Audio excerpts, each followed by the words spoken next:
అఖిలపక్ష ఐక్యవేదిక పోరాటంలో వచ్చిన 23 కోట్ల నిధులతో ప్రారంభమైన పాలిటెక్నిక్ భవనాల పనులను పరిశీలించిన అఖిలపక్ష ఐక్యవేదిక నాయకులు అలాగే రాజభవన పనులు కూడా త్వరగా చేపట్టాలని డిమాండ్ చేసిన అధ్యక్షుడు డాక్టర్ సతీష్ యాదవ్ భవన్ నిధులు మంజూరు కోసం పాటుపడ్డ పాలకులకు ధన్యవాదాలు తెలిపిన అఖిలపక్ష ఐక్యవేదిక ఈ సందర్భంగా అధ్యక్షుడు సతీష్ యాదవ్ మాట్లాడుతూ రాజభవనం శిథిలావస్థకు చేరిందని గత ప్రభుత్వంలో పోరాటం చేసి అప్పటి విద్యాశాఖ కార్యదర్శి వాకాటి కరుణ గారిని కలిసి విన్నవించుకుంటే ఆ సిఫార్సుతో 23 కోట్ల నిధులకు అంగీకారం తెలపడంతో వచ్చిన నిధులు పనులు జరగకుంటే మళ్లీ పోరాటం చేసి సాధించుకున్న పనులు ఇప్పుడు మొదలయ్యాయి.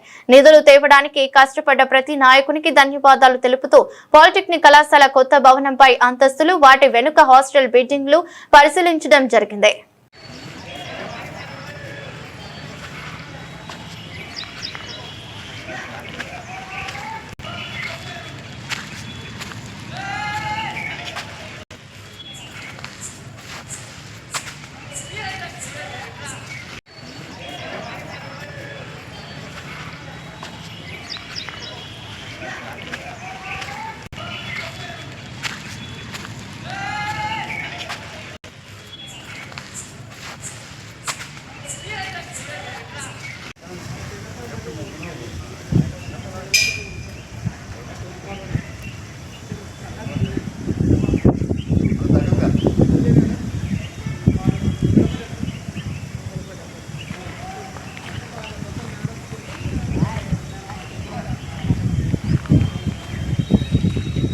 నమస్కారం.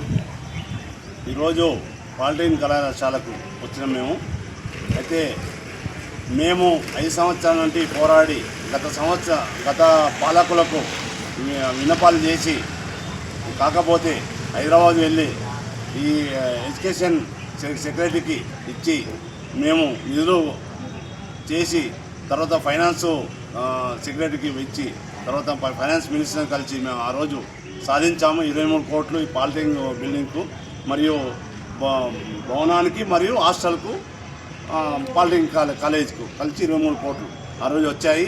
కానీ ప్రభుత్వం మారడం వల్ల అప్పుడున్న 8 కోట్లు టెండరు క్యాన్సిల్ అయ్యి కొత్త జీవో వచ్చి లేట్ అయింది. ఇప్పటికైనా పనులు స్టార్ట్ అయినందుకు అందరికీ ధన్యవాదాలు చెప్తున్నాం.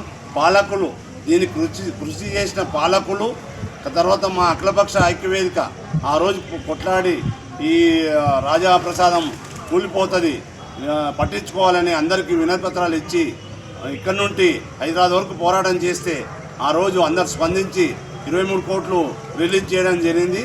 కానీ తదనంతరం ప్రభుత్వం మారడం వల్ల కొత్త ప్రభుత్వం వచ్చి కొద్దిగా జీవో నెంబర్ చేంజ్ చేయడం వల్ల లేట్ అయింది.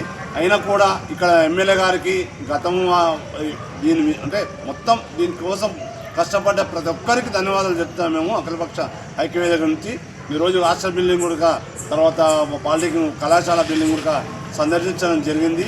కొద్దిగా నాణ్యవంతంగా ఆ కాంట్రాక్టర్ ఎవరో ఎమ్మెల్యే గారు చెప్తారా కలెక్టర్ గారు చెప్తారా వాళ్ళకి చెప్పి ఆ మొత్తం సిమెంటులో ఇసుక కాకుండా డస్ట్ వాడుతున్నారు.